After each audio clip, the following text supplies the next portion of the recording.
আসসালামু আলাইকুম। আমার নাম শেখ মোহাম্মদ সেলিম মিয়া। আমার ছোট বোন রুবিনা, তারা মাহফুজ তিনজনে তারা মারছে। মারিয়া মারিয়া ফুফুকে বলে মারিয়া পরে নিয়ে তারা প্রশ্ন করে রাস্তায় নিয়ে রফতাইয়া। এটার আমি সুস্থ বিচার চাই। আহ, আমার বোন তারা তিনজনে মারছে। আহ, মিসফা চৌধুরী, তার মা, তার বড় ভাই আর জামাই, তারা তিনজন মিলিয়া আমার বোনদের তারা মারছে। আমার বাইক নায়ক হয়েছে মিসবা চৌধুরী, তার ভাই, তার মা, আমার বোনদের তারা তিনজনে মারছে। আমার বাইক নায়ক হয়েছে যে আমার আম্মুরে তারা হলে মারছে।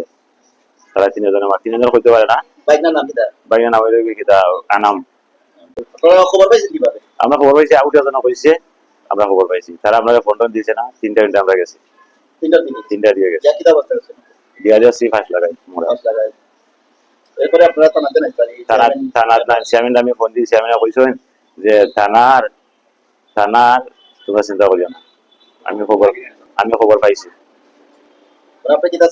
তখন আমি সুস্থ বিচার চাই এটার। তারা যে মার্ডার করছে আমার বোনের কেন আমরা যাচ্ছি সারা শরীরে দাগ আছে। কালকে আমরা করছি দাফন করছি যাচ্ছি হাতে বাতে সারা শরীরে দাগ মায়ের দিছে। আমার বোনের লাশ লইয়া আসলাম আমরা হাসপাতাল। আবার পরে আমরা সাংবাদিক এখন আসলাম। আবার পরে আমার আম্মা তো মনে হলো জ্ঞান মানে একটা ভিডিও করছেন সেন্সার আই দিছেন আর একটা ভিডিও করছেন এটার মাঝে কিছু ভুল করে লাইছেন। এটা তো সেন্সার আই দিছেন এর কারণে এটা হয়েছে। আর লাস্ট দেখি আম্মা তো মনে হলো যে নিজের মেয়ে তখন সহ্য করার মতো নাই মাথার সেন্সার গেছে। আর কিতা কইছে না কইছে নিজে কইতে হয় না। আর বর্তমানে এখন যাও আর কালকে আমার বইটা দাফন করছিলাম। হালকা কাপড় লাগাইছি লাগানি করে আমার আম্মা স্ট্রোক করে লইছে। এটা দেখি আজ 3 দিন ধরে খানি নাই বনি নাই কিছু নাই খালি রুবিনা কখনো রুবিনা। 12টার সময় আমি রাত্রে 12টা আমার বোনটা দাফন করিয়া 7টার সময় রাত্রে 12টার সময় আম্মা লইয়া আইছি স্ট্রোক করে লইছে। আমরা এখন আছি বর্তমানে হসপিটাল। আপনারা যদি বিশ্বাস না করেন তাহলে দেখতে পারবে সমস্যা নাই। আর আগের যে ভিডিওটা এটা তো সেন্সার আই দিছে এর কারণে মানে একটু ভুল করে লইছে। আমরা আমরা তো কোনো আমার বোনকে মারছে মারিয়া রফিয়াত হইছে।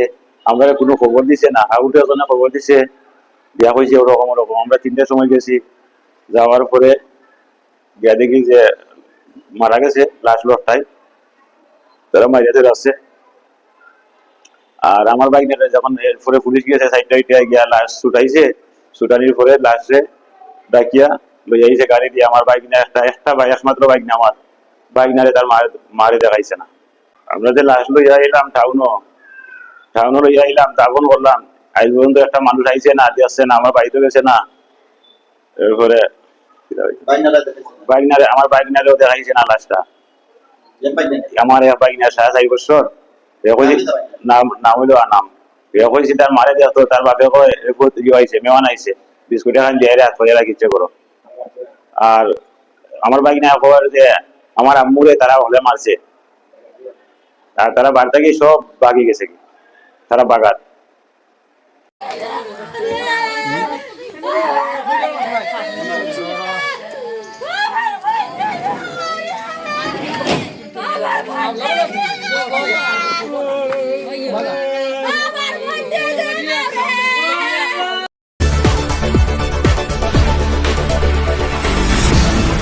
সুয়েব টিভি মুহূর্তের খবরাখবর পেতে আমাদের সাথেই থাকুন।